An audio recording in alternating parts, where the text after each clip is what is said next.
ইরানে যুদ্ধ বাঁধিয়ে পুরো বিশ্বকে টালমাটাল পরিস্থিতিতে নিয়ে গেছেন আমেরিকার প্রেসিডেন্ট ডোনাল্ড ট্রাম্প। যুদ্ধের লক্ষ্য অর্জন এবং এর সমাপ্তি নিয়ে প্রায় প্রতিদিনই ভিন্ন কথা বলে আসছেন তিনি। এবার ইরানে আমেরিকার সামরিক অভিযান শেষ হওয়ার সম্ভাব্য সময়সীমা দিলেন ট্রাম্প।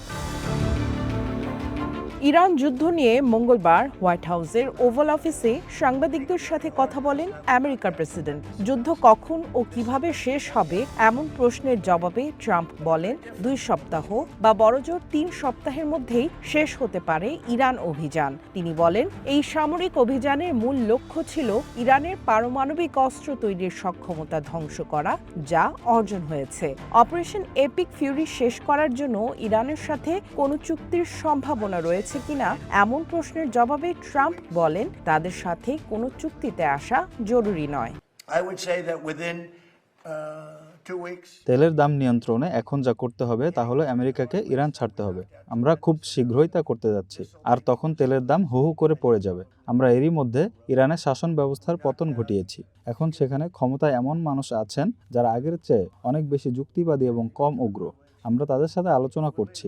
যদিও শাসন ব্যবস্থা পরিবর্তন করা আমার লক্ষ্য ছিল না, আমার লক্ষ্য ছিল একটাই, তাদের কোনো পারমাণবিক অস্ত্র থাকবে না তা নিশ্চিত করা। সেই লক্ষ্য অর্জন করেছি। তাদের কাছে আর কোনো পারমাণবিক অস্ত্র নেই, তবে আমরা কাজটা পুরোপুরি শেষ করব। তাদের প্রতিটি জিনিস গুঁড়িয়ে দেওয়া হবে। ইরানে আমাদের অভিযান শেষ করতে আর হয়তো 2 সপ্তাহ বা তার কয়েকদিন বেশি সময় লাগতে পারে, তবে এর আগেই হয়তো কোনো চুক্তি হতে পারে। তারা যদি আলোচনায় বসে তবে ভালো, কিন্তু কোনো চুক্তি হোক বা না হোক তাতে কিছু যায় আসে না। যখন আমরা মনে করব যে তারা কোনোভাবেই পারমাণবিক অস্ত্র তৈরি করতে পারবে না, তখনই আমরা চলে আসব। তখন চুক্তি হলো কিনা তা অপ্রাসঙ্গিক। আমরা তাদের অনেক পিছিয়ে দিয়েছি। তাদের যা ক্ষতি করেছি তা কাটিয়ে উঠতে 15 থেকে 20 বছর সময় লাগবে। আমাদের চেয়ে তাদেরই এখন চুক্তির প্রয়োজন বেশি।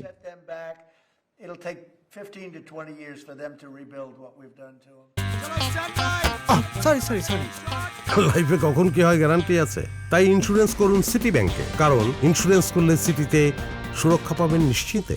ইরান পরিস্থিতি নিয়ে গুরুত্বপূর্ণ তথ্য জানাতে ট্রাম্প স্থানীয় সময় বুধবার রাতে জাতির উদ্দেশ্যে ভাষণ দেবেন বলে জানিয়েছে হোয়াইট হাউস।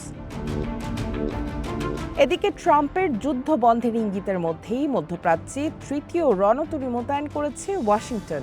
আমেরিকান কর্মকর্তাদের বরাতে এ তথ্য জানিয়েছে Wall Street Journal. USS George H W. Bush নামে বিমানবাহী রণতরীটি এরই মধ্যে ভার্জিনিয়ার নরফোক থেকে মধ্যপ্রাচ্যের দিকে যাত্রা শুরু করেছে বলে জানিয়েছে গণমাধ্যমটি।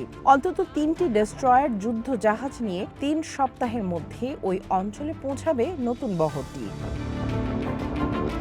এর আগে আমেরিকার দেয়া 15 দফার যুদ্ধবিরতি প্রস্তাব না মানলে ইরানে হামলা আরও জোরদারের হুমকি দেয় ওয়াশিংটন। প্রস্তাবের মূল দাবিগুলোর মধ্যে ছিল ইরানকে পারমাণবিক অস্ত্র তৈরির আকাঙ্ক্ষা ত্যাগ, ইউরেনিয়াম সমৃদ্ধকরণ বন্ধ করা এবং হরমুজ প্রণালী পুরোপুরি খুলে দেয়া।